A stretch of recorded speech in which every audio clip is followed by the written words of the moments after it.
Have you ever looked at a map, zoomed in on a city, and wondered how it came to be? Today, we're headed to Flint, Michigan to answer that question. We'll take a look at its automotive past, its famous downfall and what caused it, as well as its ongoing attempt at revival, breathing new life into what once was.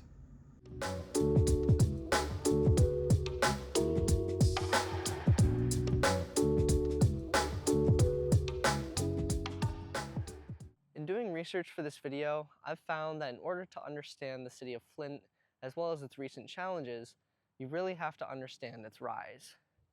In 1910, the city had a population of around 38,000 people. Over the next 20 years, however, that number more than quadrupled, sitting at around 156,000 by 1930. So, what happened? As the automobile industry quickly rose to prominence in the 20s and 30s, so too did Flint's population rise along with it, at one point becoming the second most populous city in the state, second only to Detroit. In fact, the ground that I'm standing on right now used to be the site of Chevy in the Hole, a large-scale manufacturing operation for General Motors vehicles, which opened in the 1930s with the boom.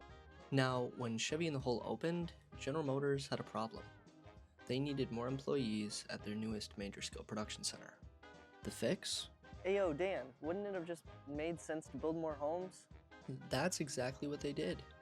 In collaboration with landscape architect William Pitkin and New York-based development firm Davis, McGrath & Kissling, prominent Flint business leaders, including those from GM, sought to redevelop the area into neighborhoods under a new combined force which was called the Civic Building Association. Ultimately, amidst World War I, the association collapsed as industry shifted their focus into manufacturing for the European effort, and there was a lack of building supplies and hands on deck.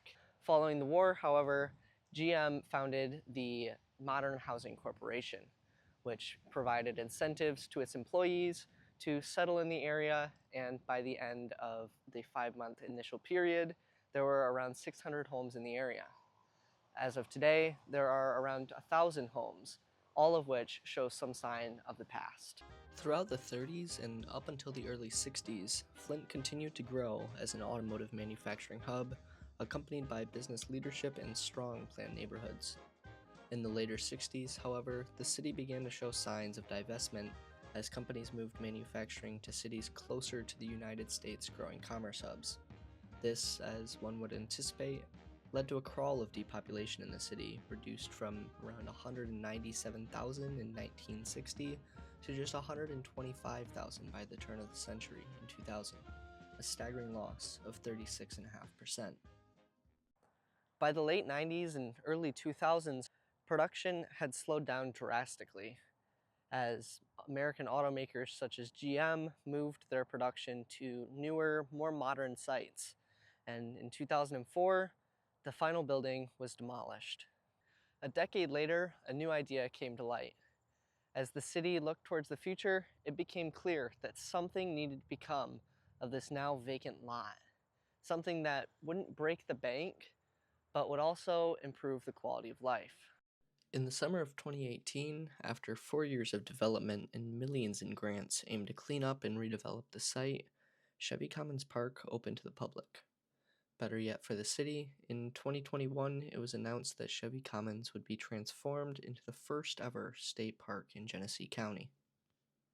By the early 2000s, this population shock had put the city on a trajectory of financial decline, accruing more than $30 million in debt by 2002. In March of the same year, a recall election was held to oust Mayor Woodrow Stanley, 3 months after which an emergency manager was appointed to lead the city. Then another in February of 2009, then another in August of the same year. In 2014, however, the city's third emergency manager, Darnell Early, was looking for ways to save money and fast. In doing so, however, he inadvertently caused a crisis unlike the city had ever seen. But before we get to that, we're headed to the source of the crisis. Michigan's governor apologized today for lead contamination in the city of Flint's drinking water. He also says that there will be new programs, and he pledges to stay committed to the people of Flint. State officials came to Flint with some help, but they didn't come with the most important component. In April of 2014, residents noticed something strange. Their tap water smelled off and took on almost a rust-like coloration. Unknown to the public at the time, their water had become contaminated with lead, exposing 100,000 residents of the city and surrounding areas to ingest, bathe, and cook with effective poison. But how? See, that latest city manager, Darnell Early, was so urgent to save money that he ordered the switch in the city's water supply from the Detroit Water and Sewage Department to the Flint River, reopening the Flint water plant, which hadn't been active in decades and was in critical need of modernization. However, the city saved millions in the short term from the switch, and even after residents began reporting issues stemming from possible contamination in 2015, city officials refused to revert their supply.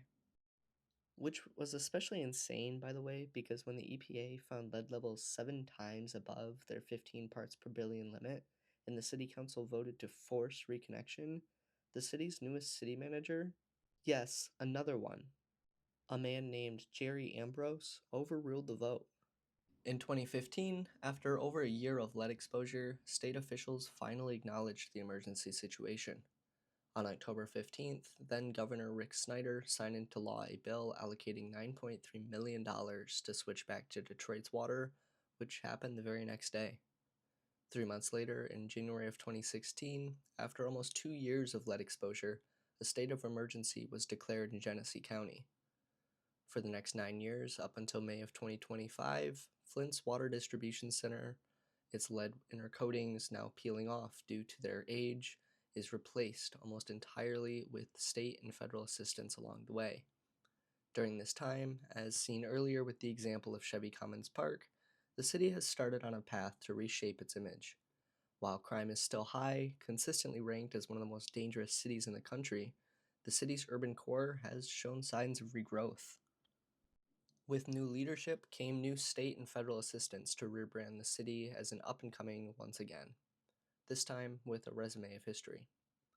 Over the course of 2023 to 2025, residents saw the restoration of Saginaw Street, with the street's historic bricks being relaid and water mains replaced. The project brought a new interest from small businesses to set up shop downtown.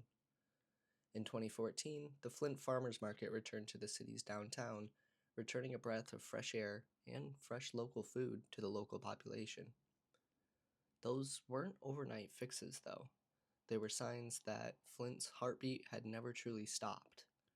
The University of Michigan's Flint campus also saw renovations in its common spaces to bring a new pop to the city's college community, a show of confidence in the city's up-and-coming students and leaders.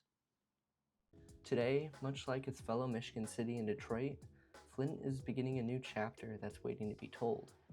A city with a history as a forgotten cornerstone in its nation's 20th century industrial booms, with pieces of that history still hidden in plain sight. Today, the city sees its most stable leadership in decades, with nearly all of its water infrastructure brought up to the modern age, and other city services not far behind. In 2024, Flint's population saw its first increase in over a quarter of a century, with 76 new residents moving in, a telling sign that the future may not be as dim as critics suggest. Flint's story isn't just about failure or redemption, it's about endurance. Cities, like people, can heal. It just takes time, trust, and a little water that finally runs clear again. I'd like to take a moment to thank you for staying until the end. It helps out more than you know. If you like this video, take a moment, think about a city near you. How did it get its start, and where has it come since then? Who knows, maybe you'll find something that piques your interest. If you made it this far in the video, I'd like to ask you to subscribe and maybe consider leaving a like. After all, there's well more to see.